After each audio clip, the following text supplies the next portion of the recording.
GPT से case discuss करवाते हैं। तो यहाँ एक हिंदू वाइफ है जो अलग रह रही है अपने बच्चों के साथ, उनको पाल रही है, और जो एक हस्बैंड है जो ड्रिंक करता है और उसके जो रिलेटिव है उनसे मिलके वो अपनी जो भी प्रॉपर्टी उसको बेच रहा है। तो वाइफ चाह रही है कि भाई वो अपनी प्रॉपर्टी को ना बेचे ताकि उसके बच्चों के फ्यूचर को सिक्योर कर सके वो। लेकिन अब बच्चों का कोई राइट तो है नहीं उस प्रॉपर्टी में, ना तो अभी वाइफ का है क्योंकि वो जो भी प्रॉपर्टी है उस हस्बैंड की है अभी जब तक वो जिंदा है। कि 2005 में जो उत्तराधिकार अधिनियम में सेक्शन 6 में परिवर्तन हो गया, जिससे कि वो जो सैदाई वाली संपत्ति है उसके अनुसार तो अगर उसके जो बच्चे हैं उनमें आ जानी चाहिए वो प्रॉपर्टी, अगर वो पैतृक संपत्ति होती तो। लेकिन आज तो वो भी रूल नहीं है।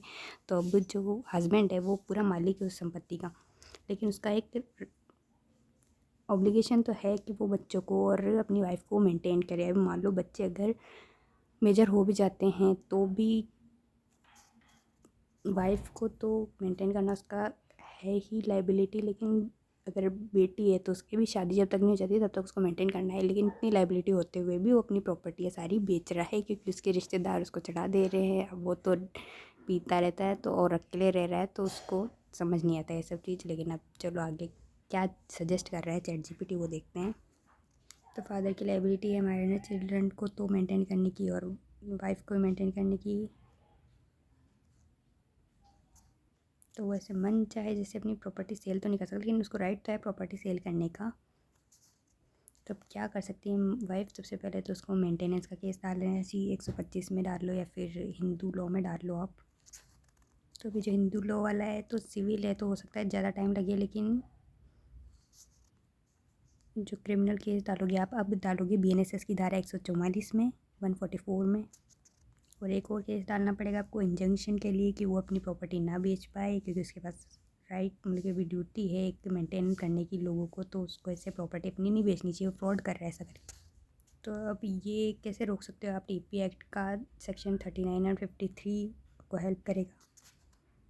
तो टीपी एक्ट का 39 तो ये भी कहता है कि अगर मान लो कि किसी प्रॉपर्टी किसी व्यक्ति पर उस किसी व्यक्ति को तीसरे व्यक्ति को मेंटेन करने की ड्यूटी है और फिर वो अपनी प्रॉपर्टी ट्रांसफ़र कर रहा है, तो जो व्यक्ति ख़रीद रहा है उसको ये अगर ये पता है कि भाई इसको इतने लोगों को मेंटेन करना है फिर भी वो ख़रीद ले रहा है, तो उसके ऊपर भी ड्यूटी होगी कि वो उस प्रॉपर्टी में से जो भी है उससे उनको मेंटेन करे। और 53 में बताया हुआ है कि अगर आप अपने जो क्रेडिटर है उनको उनके साथ फ्रॉड करने के लिए कि भाई ये अपने से पैसे अपनी प्रॉपर्टी बेच के ना वसूल कर पाए इसीलिए आप उस प्रॉपर्टी को ट्रांसफ़र कर रहे हो, तो वो शून्यकरणी हो जाती है।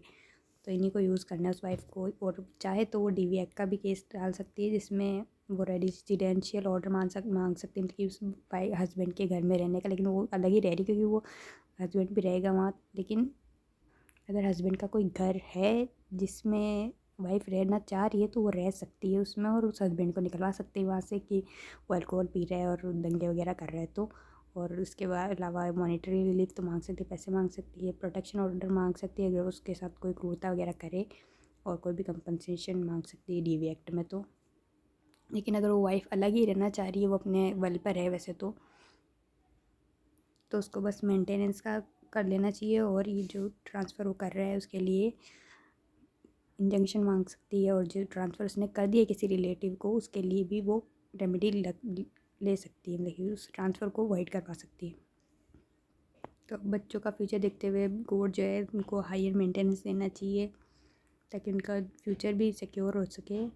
और जो भी चार्ज लगा देना चाहिए उसकी प्रॉपर्टी पे, जो हस्बैंड है उसकी प्रॉपर्टी पे, कि भाई ये मेंटेनेंस जो है चार्ज है इस प्रॉपर्टी पे, तो जैसे ही बाहर हो जाएगा ना वैसे वो प्रॉपर्टी किसी को भी बिकेगी तो उसको भी उस लोगों का मेंटेनेंस करना ही पड़ेगा। तो एक कोर्ट क्या क्या ऑर्डर दे सकता है ये बताए हुए हैं, और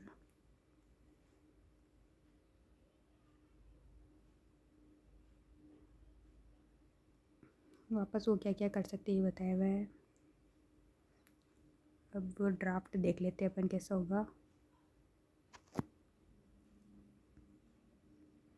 तो ये है जो 144 BNSS का ड्राफ्ट करना पड़ेगा अपन को। ये इसका एक डिटेल ड्राफ्ट भी निकलवाया था मैंने आगे। ये रहा पूरा। अगर आपके पास भी ऐसा कोई केस आए तो आप उठा के चिपका दो ये ड्राफ्ट। और क्या इसमें थोड़े बहुत आपको क्लेरिफिकेशन अगर करने हैं थोड़े और कोई फैक्ट डालने तो डाल सकते हो। यहाँ शराब का आदी है, वो मानसिक क्रूरता कर रहा है, संपन्न व्यक्ति है फिर भी मेंटेन नहीं कर रहा उनको, और रिश्तेदारों को जो भी अपनी संपत्ति बेच रहा है।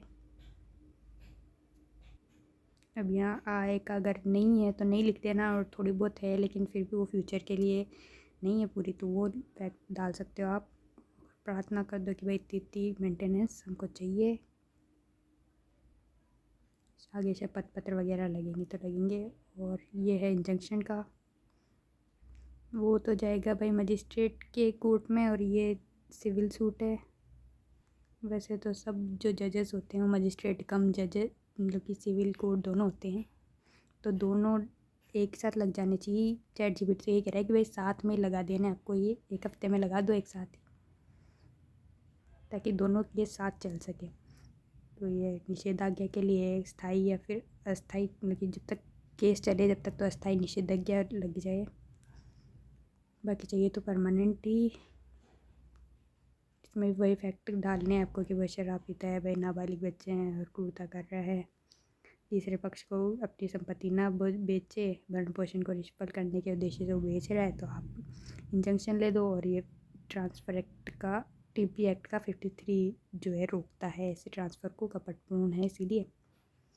फिर आप संपत्ति का विवरण दे दो कि भाई आपके हस्बैंड की कौन कौन सी संपत्तियाँ हैं, उस पर स्टे चाहिए आपको।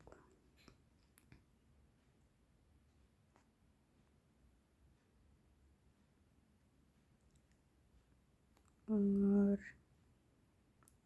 ऑलरेडी कोई प्रॉपर्टी सोल्ड होगी तो उसको आप वॉइड कैसे करवाओगे ट्रांजैक्शन को, तो ये कोड ड्राफ्ट है। विक्रय को शून्य कराना है आपको, ये भी जाएगा सिविल कोर्ट में ही। तो आपको यहाँ प्रतिवादी 2 बनाने पड़ेंगे, जिसको बेचा है उसको भी बनाना पड़ेगा, और फिर बाद में वही बातें लिखनी है कि भाई उसके नाबालिग बच्चे हैं, भरण पोषण नहीं कर रहा है, अचल संपत्ति को किसको उसने बेच दिया है, तो उस सेल को आपको TP एक्ट की धारा 53 में वॉइड करवाना है। और ये भी लिखना पड़ेगा कि भाई जो ख़रीदने वाला है उसको पूरी जानकारी दे कि भाई उस पर उसके बच्चे को मेंटेन करने और वादी को मेंटेन करने का दायित्व है, फिर भी उसने वो ख़रीद ली है संपत्ति, तो आप इसको फ्रॉडलेंट मान के शून्य कर दो। आपको फिर उस संपत्ति की डिटेल लिखनी पड़ेगी और प्रार्थना लिखनी पड़ेगी कि भाई इस सेल को अमान्य घोषित कीजिए, और संपत्ति को ये घोषित कर दो कि भाई चार्ज बना दो संपत्ति पर कि भाई इस पर भरण पोषण का दायित्व है संपत्ति पर, और कोई आदेश जो न्यायालय सही समझे वो कर देवे। और ये सारे राजस्थान और सुप्रीम कोर्ट के केस आ गए जहाँ पे भरण पोषण के लिए संपत्ति को बाधित किया जा सकता है कि इनके संबंध में जजमेंट दिए हुए हैं।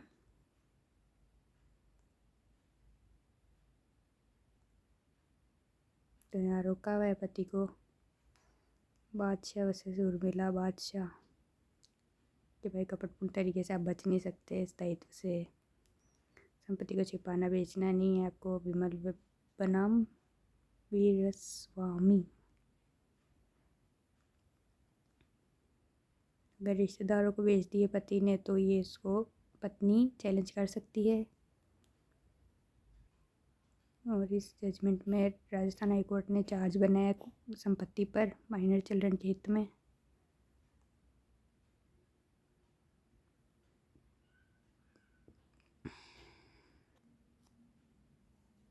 आगे भी है भाई फ्रॉडलेंट ट्रांसफ़र के बारे में, यही सब जजमेंट है।